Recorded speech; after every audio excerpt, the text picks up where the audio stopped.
Good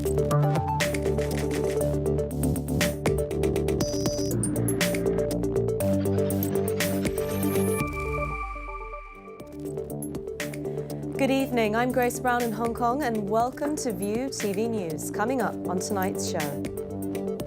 Former pastor Chu Yu-ming visits his fellow activists who was sentenced to jail yesterday.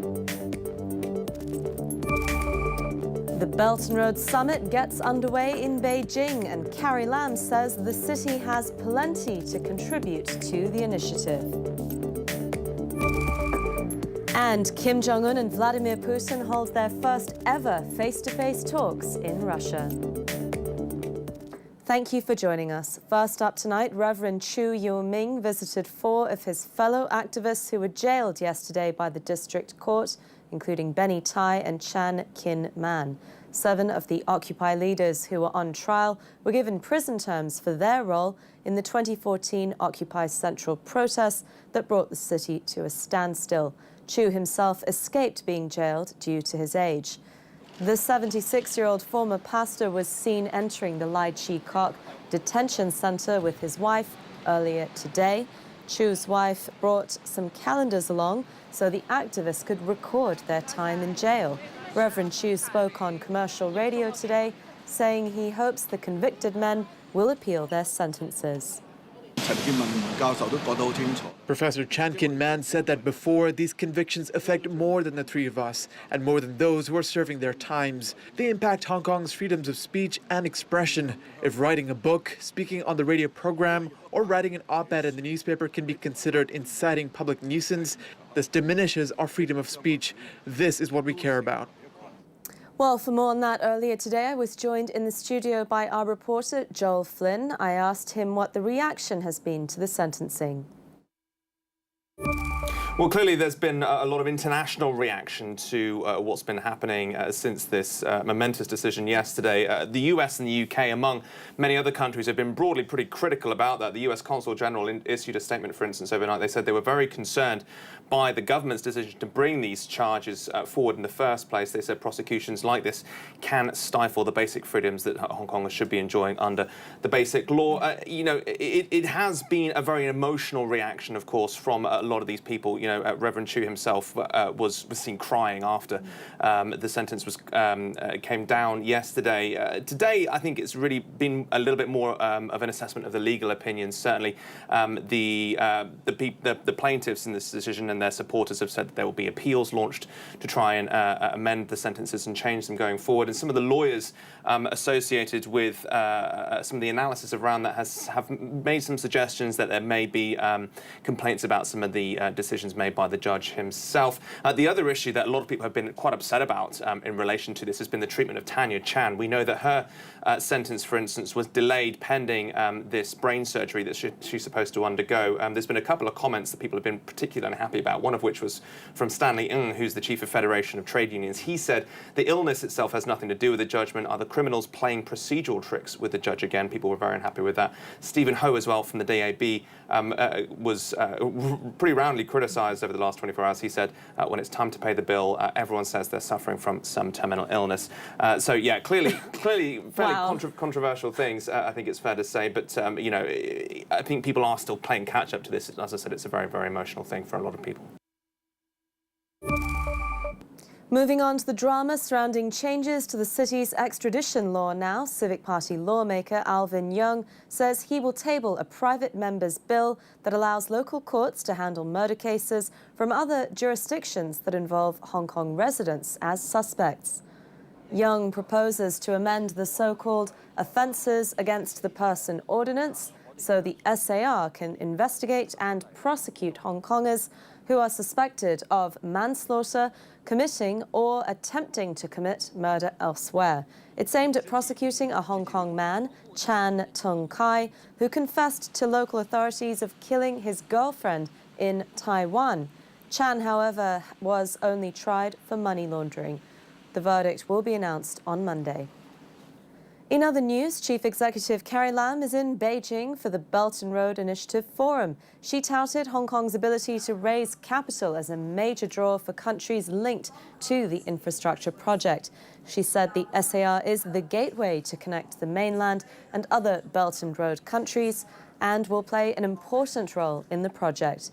In her speech, the CE once again stressed that Hong Kong remains a top international city with autonomy. And world-class infrastructure have underpinned Hong Kong as international financial, transportation and trade centers, as well as an international aviation hub. Moreover, under one country, two systems, Hong Kong enjoys a high degree of autonomy in conducting its external affairs and has established extensive and strong overseas connections. Meanwhile, international criticism is growing that the Belt and Road also creates a heavy debt burden for those signing on. Our correspondent Samantha Vadas has more from the capital. Well, Beijing will be working hard over the next few days to allay international concerns about its ambitious Belt and Road plan. The policy, which was championed by President Xi Jinping, has been embroiled in controversy. Western governments tend to see it as a means to spread Chinese influence abroad, saddling poor countries with so-called debt traps, though Beijing has repeatedly denied that it's doing that. And today, Finance Minister Liu Kun said China aims to make the Belt and Road Initiative sustainable and prevent debt risks. Now, while most of the Belt and Road projects are going ahead as planned, some have been caught up by changes in government in countries such as Malaysia. And last year, Malaysian Prime Minister Mahathir Mohamad vowed to renegotiate or cancel what he called unfair Chinese projects authorised by his predecessor. One of those was the East Coast Rail Line, and it wasn't until earlier this month that both countries agreed to resume construction of the project at a discount. Now, Mahathir is among a number of world leaders who will be attending the forum. This includes Russian President Vladimir Putin and Prime Minister Imran Khan of Pakistan, which is a close ally of China and among the biggest recipients of Belt and Road investment. Also joining will be Prime Minister Giuseppe Conte of Italy, which of course recently became the first G7 country to sign on to the initiative. The leaders of Russia and North Korea held their first ever talks today near the port city of Vladivostok. Vladimir Putin and Kim Jong-un shook hands and smiled for the cameras before sitting down for the highly anticipated summit. Putin said the pair discussed how to improve the situation on the Korean peninsula and the nuclear standoff. Kim added that he wanted Pyongyang and Moscow to develop traditional relations to meet the demands of a new century. It's being seen as a chance for North Korea to bolster ties with Russia after its last summit with the US broke down. Coming up next, the latest from the world of business.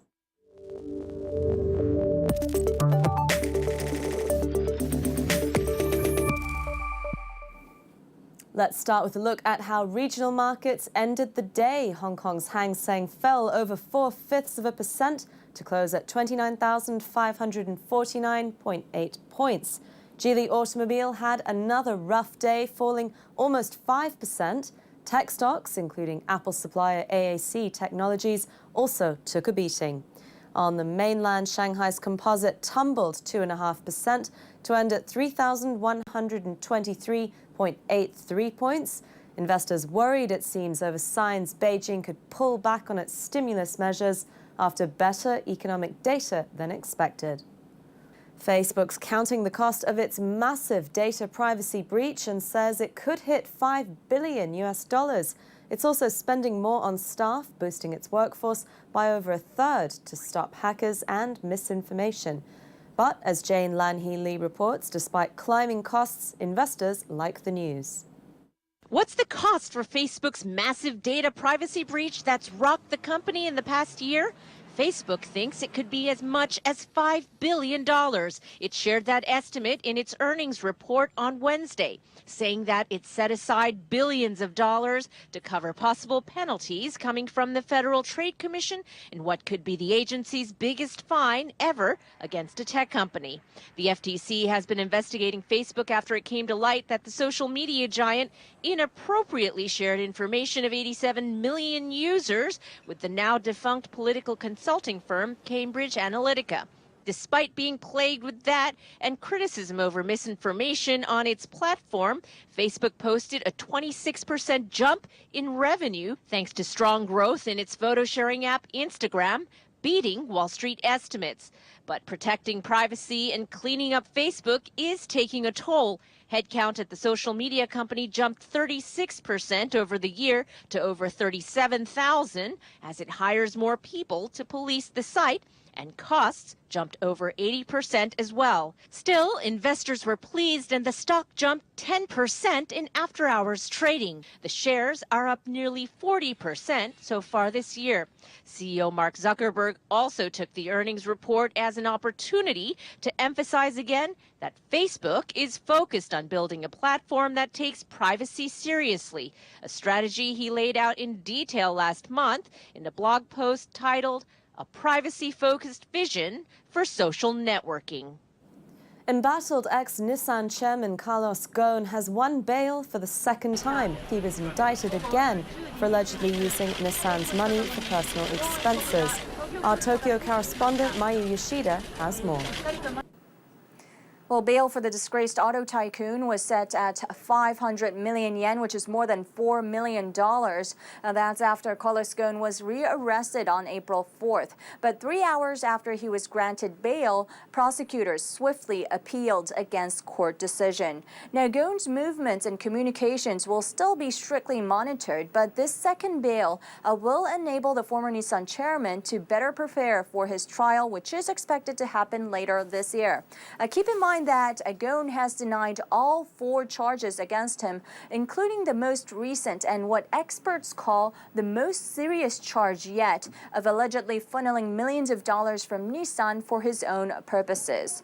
Just a few weeks ago, Japanese prosecutors rearrested him less than a month after he made bail paying 1 billion yen. Now, lawyers argued that this was clearly unfair as it's very rare to arrest someone out on bail.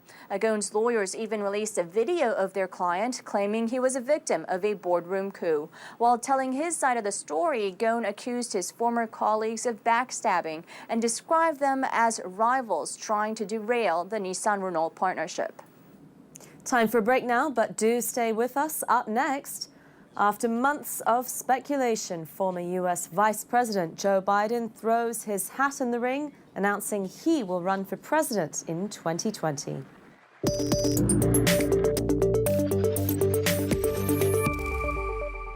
Veer away from the illusion of drama. See something rooted in reality. Delve into history, love, death, sex, and everything in between. So insightful.